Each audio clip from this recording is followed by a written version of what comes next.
One card is an old classic, and the other is just flat out old. Two cards enter, only one may stand. This is Card Clash.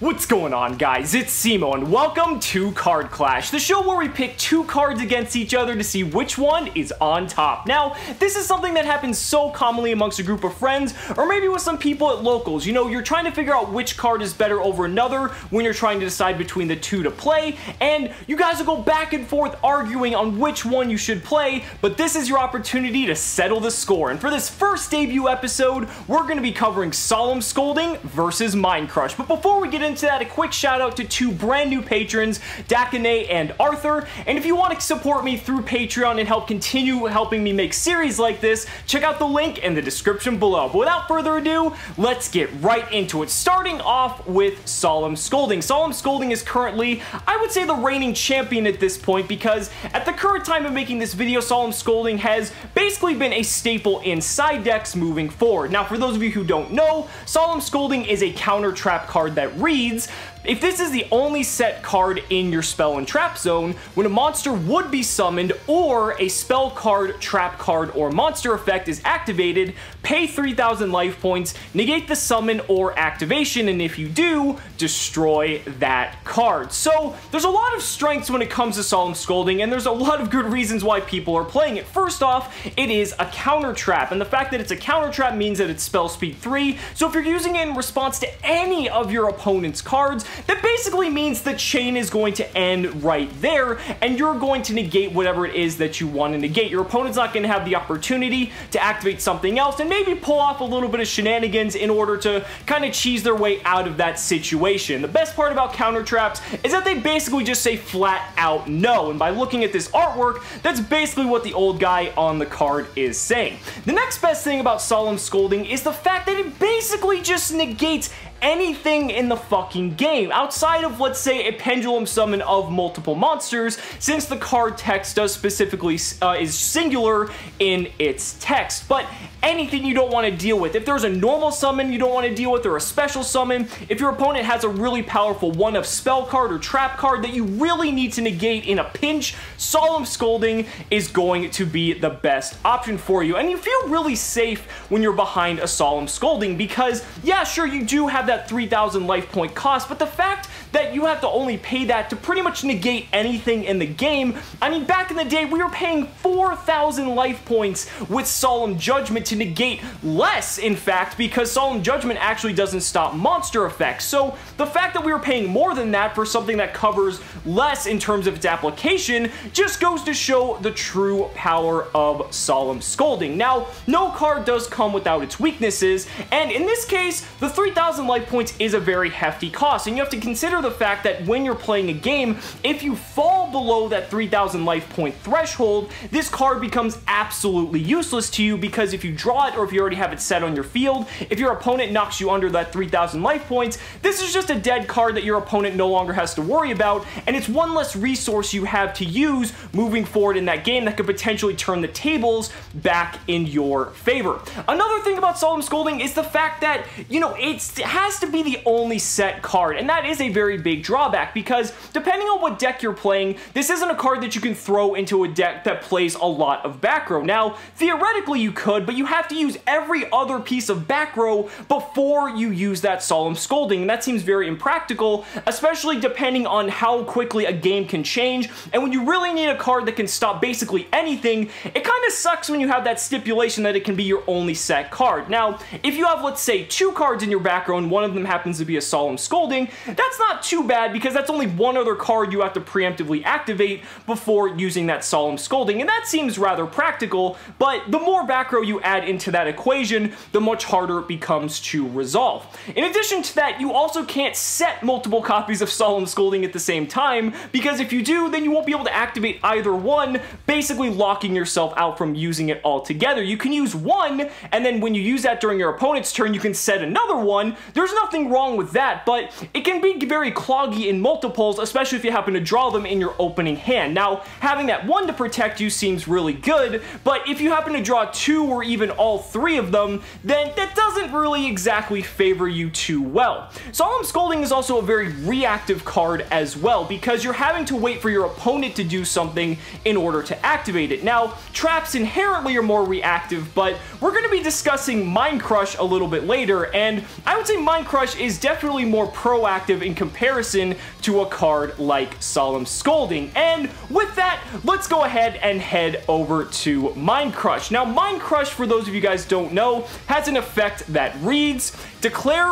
one card name. If that card is in your opponent's hand, they must discard all copies of it. Otherwise, you discard one random card. So, Mind Crush has been a favorite of a lot of players ever since its inception, back into the days of Trap Dust Shoot Mind Crush combo, which was honestly one of the most destructive combos back in the day, and kind of is partially why Mind Crush has been on the Forbidden and Limited list before, as well as partially why Trap Dust Shoot is also banned. So Mind Crush is just this ultimately powerful card for a couple reasons. It's so easy to activate because with the way the meta has shaped up and pretty much how the way the game is now, searching is so prolific, and every deck, there's really no deck, especially in the competitive meta, that doesn't do searching. So you're gonna know what's in your opponent's hand because they searched it out of their deck, and as soon as they do that action once, you can Mind Crush that card out of their hand. Now, whether or not that's the card you want to Mind Crush is a completely different story, but even if you do, because a lot of the times if they're searching for a specific piece, it's very important to them, you hit that card with Mind Crush, and that might just cripple their entire hand. Now,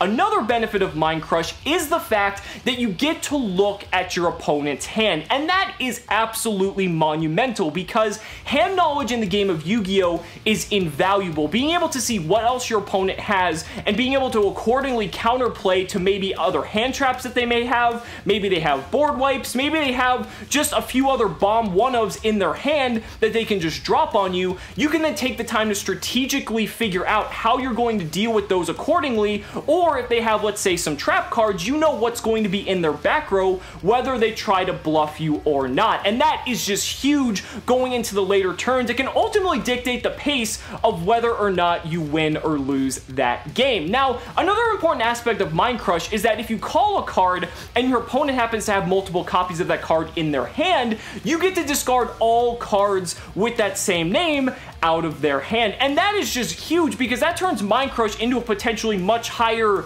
yield in terms of card advantage of what you're going to be able to get out of your opponent's hand, and this might be something that they're not going to expect, and you might be able to take them from, let's say, 6 cards in their hand down to 4, and then you're going to know the other 4 cards in their hand anyway, and they're going to be in an extremely bad situation because not only did they just lose those cards off of that one Mind Crush, but they know everything that you're going to have to counterplay everything that's in their hand. Now, this is definitely more of a proactive card compared to something like Solemn Scolding, because Solemn Scolding, you're having to wait for your opponent to play a card in order to do it, where Mind Crush, as soon as you see the most valuable opportunity to activate it, you can go ahead and use it and proactively stop your opponent from whatever combo they might be trying to achieve, or maybe to just remove a really powerful card out of their hand. Now, of course, Mind Crush does come with its downsides as well. First off, you do need to have a card in your hand to resolve Mind Crush, because if you happen to miss on the call, let's say if you called something blindly,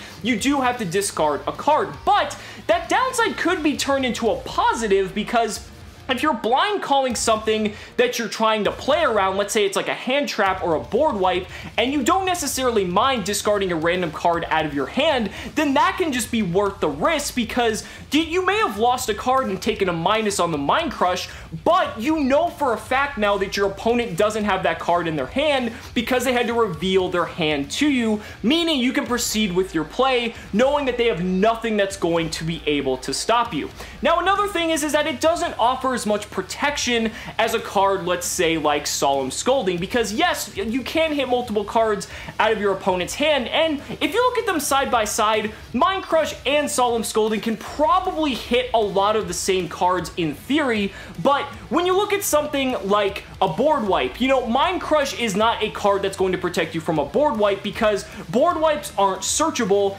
and you're not really going to be in a position where you're going to blind call a board wipe to try to play around it. Whereas Solemn Scolding, you're going to have it set in your back row, and if your opponent happens to have the Dark Hole or the Raigeki, you can flip up the Solemn Scolding, and you're going to feel rather safe. But Mind Crush, in terms of general application, has a lot more versatile and flexible use because you can hit so many other cards outside of something like board wipes. Now, I think one of the biggest contenders here for why you might choose one over the other is a card like Evenly Matched. At least at the time of recording this video, Evenly Matched is just completely and utterly oppressive in the format, and is a card you have to deal with in some form or another. Solemn Scolding deals with the Evenly Matched entirely by just flat out negating it, but Mind Crush works in a different way. If your opponent enters the battle phase without doing anything during their turn, you can safely assume they probably have a copy of Evenly Matched in their hand, meaning you can flip up Mind Crush, you can call Evenly Matched, and if they have multiple copies of it, you can remove all of those copies out of your opponent's hand. Whereas with Solemn Scolding, it can only stop one copy, so even if Scolding stops one, Evenly Matched isn't once per turn, so they could technically activate another one, and you're still going to get your entire board wiped. But you kind of have to measure, if your opponent is going to have Evenly Matched, they have an equal chance to open Evenly Matched as you do to open Solemn Scolding, just slightly higher since they'd be drawing the 6 cards. So you have to think, then you have to take the probability of them having multiple copies of Evenly Matched to your one copy of either Solemn Scolding or Mind Crush. Now sure, there is the chance that that could happen, but you have to weigh ultimately if that's something that realistically is going to matter in your decision as whether or not you should go with Mind Crush or Solemn Scolding. Ultimately, this is a really tough decision because both of these cards are incredibly strong at what they do, but for me personally, I think I'm going to have to give this one to Solemn Scolding. It is a little bit more niche in its application, it is a bit more reactive, but I do like the protection from the board wipes, and I definitely think if my opponent were to open 2 Evenly Matches, that I was destined to lose that game anyway. The fact that you can protect yourself from board wipes and reactively protect yourself from something like hand traps, which again are something that aren't entirely searchable, I feel give you just a little bit of an edge when it comes to Scolding over Mind Crush, and that's why I personally value that card more. But that's just my opinion, guys. Let me know down in the comments what you guys think about which card you prefer. These are both great, incredible cards, and honestly, we're just really nitpicking at those subtle differences. But those subtle differences can matter when it comes to whether or not you're going to win or lose a duel, and that's why we made this series. So guys, let me know down in the comments what 2 cards you want to see on the next episode of Card Clash. I'd really love to hear your thoughts. Guys, thank you so much for watching the video. Be sure to like the video as always, subscribe to the channel for more amazing Yu-Gi-Oh content, and if you really found this video helpful, consider backing me on Patreon, because just by pledging only $1 a month, you're investing in my ability to continue bringing you amazing Yu-Gi-Oh content. So thanks so much again, and we'll see you next time.